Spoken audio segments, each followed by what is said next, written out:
All right. So, can you hear me? Yeah. All right. So, thanks everyone for coming, and also thanks for letting me present remotely. So, this paper is optimal top-end policy. It's an economics econ theory paper by Isa, my colleague at the University of Technology Sydney, and Siqi from Melbourne. So, what is this paper about? So this paper is about the so-called top-end policy and studies whether this policy is effective under certain settings. So what is the top-end policy? So this is often called, for example, a top 10 policy in Texas.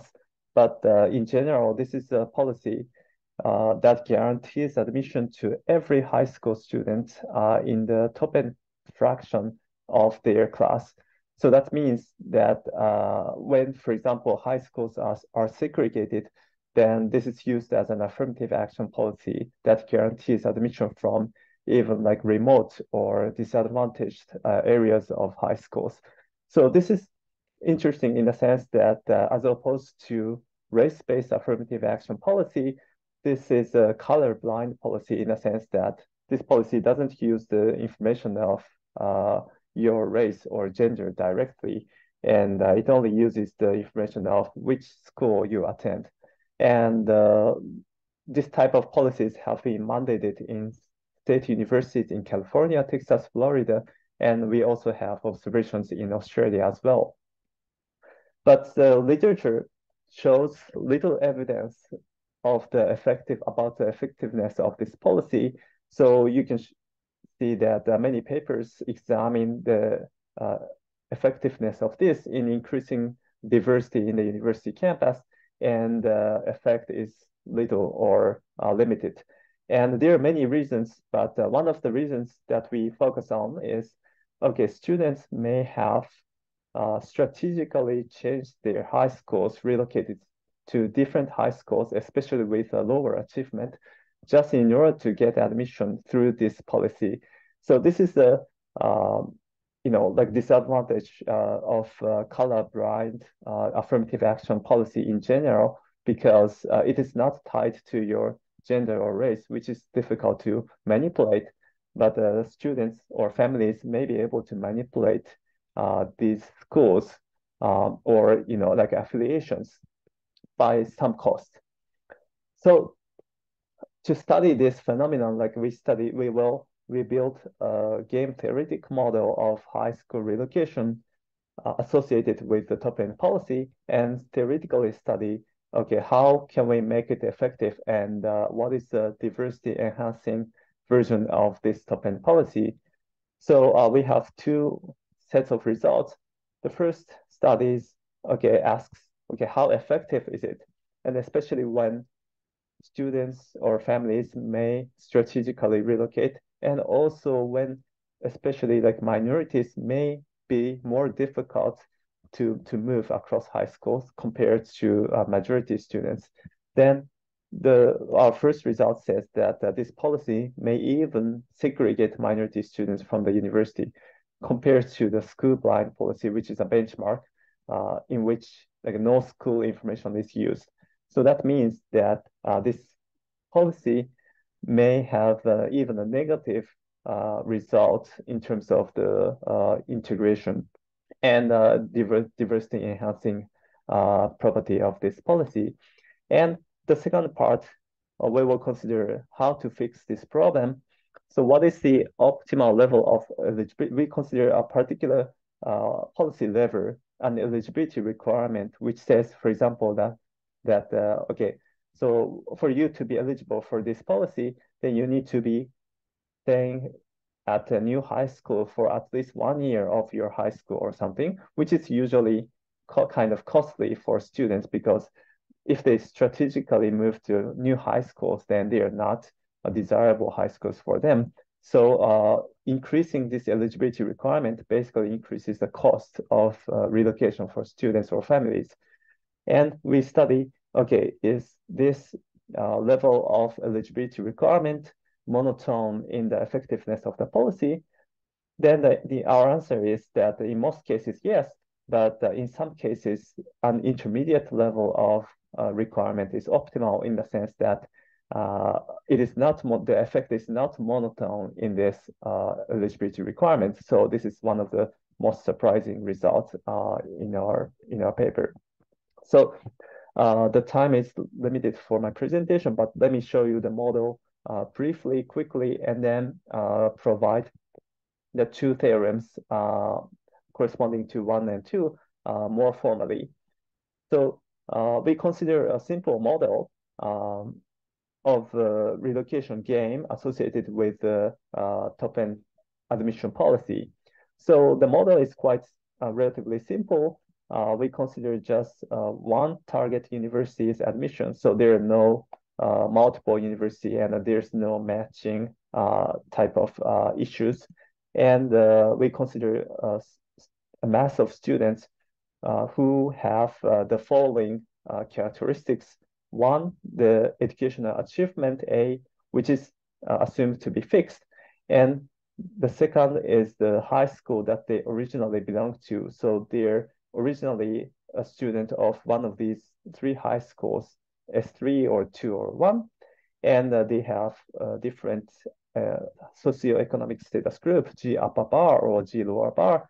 So you can think of the first former as the majority students and then the latter as the minority students. And we assume that S3 is considered to be the best high school in the sense that they have the highest, best distribution of educational achievements, as well as the highest proportion of majority students.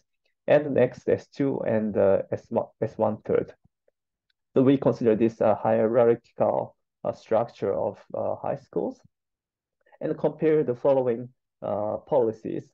The first one is a benchmark where the admission policy of a university doesn't use the information of high schools. So students are admitted just according to the achievement A only. But the top-end policy that we consider here is described or defined in the following way. So we consider the eligibility requirement that I mentioned. So for students to be counted as a student from some new high school, if they change their high school, then we require, let's say, 1 year for them to be 1 year of the duration for them to be at the new high school. So you have to spend your year 12 at the new high school for you to be eligible. So this policy admits students from every high school, top-end fraction of students from every high school according to this eligibility rule. And also there's some additional quota like QU minus N. This part is of students is admitted just according to the educational achievement without using the school information. So generally, this capacity is QU, but top N policy N fraction applies and can be smaller than QU. And this part is uniformly admitted from every high school. And we consider the game of relocation by defining the utility function of every student and also defining the game. But this is modeled in a quite relatively simple way. So I omit some formal definitions here, but basically everyone wants to be admitted to this university U, but there is a cost of relocation, which is higher for minorities.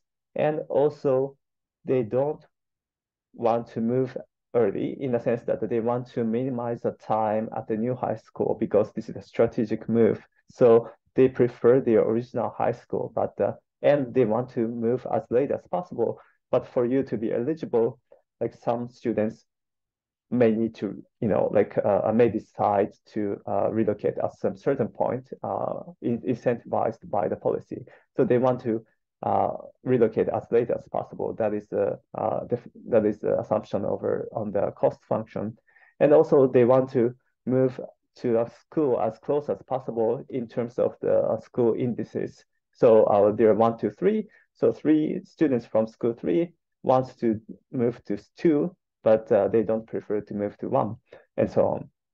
And also the policymakers' objective is to make the admitted proportion of the socioeconomic status as close as possible to the population average. So we only consider this as the policy objective. And all right, so here are two main results. The first one is if there is no eligibility requirement, basically like this may achieve, or this always achieves, a lower degree of integration than the school blind policy. And here, so we define this no eligibility requirement policy by like these discrete 6 types of policies. And why can we do so? Because there are 3 schools, and basically like all the policies and all possible eligibility requirements can be defined by the maximum difference of school indices each SES type is willing to move. Like if there is no zero cost, then both types of students are willing to move by 2. But if the cost is higher and if you impose a more stringent requirement, then the cost is higher and you go down. And this is a more stringent Pi 600 policy in which nobody wants to move. So we compare all 6 types of policies here, and basically like Pi 1 to Pi 3, this corresponds to no eligibility requirement, and these are not as good as even the school blind policy. So the next question is, which one is optimal out of all these 6 policies? And our answer is Pi 6 is often optimal, but sometimes Pi 4, this intermediate level of policy in the sense that each group may be willing to move by 1 school only. This may be optimal. So I have just one more slide to give you some intuition for this surprising result.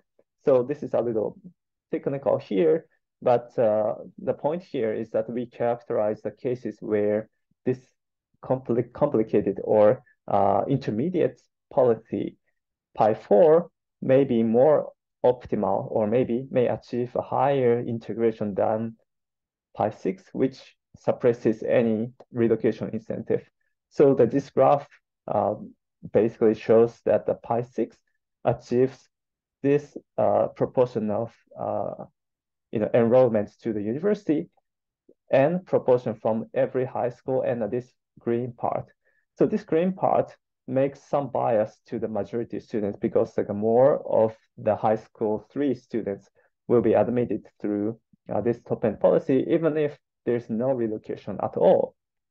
But under Pi 4, allowing for students to move by just 1 school, for example, from schools 2 to 1, then it's possible that basically, well, like under some parameters, this Pi 4 may correct the bias of no relocation policy, the most stringent eligibility requirement policy, and may be able to achieve a better integration as a result of this equilibrium behavior of relocation. So sometimes it may be better to let them move to a neighboring schools, and then this might help achieve the better integration. So I think I'm running out of time. So what are the main takeaways of these theoretical exercises? So the first is, okay, so without any eligibility requirement, this policy may even segregate minority students from the target university.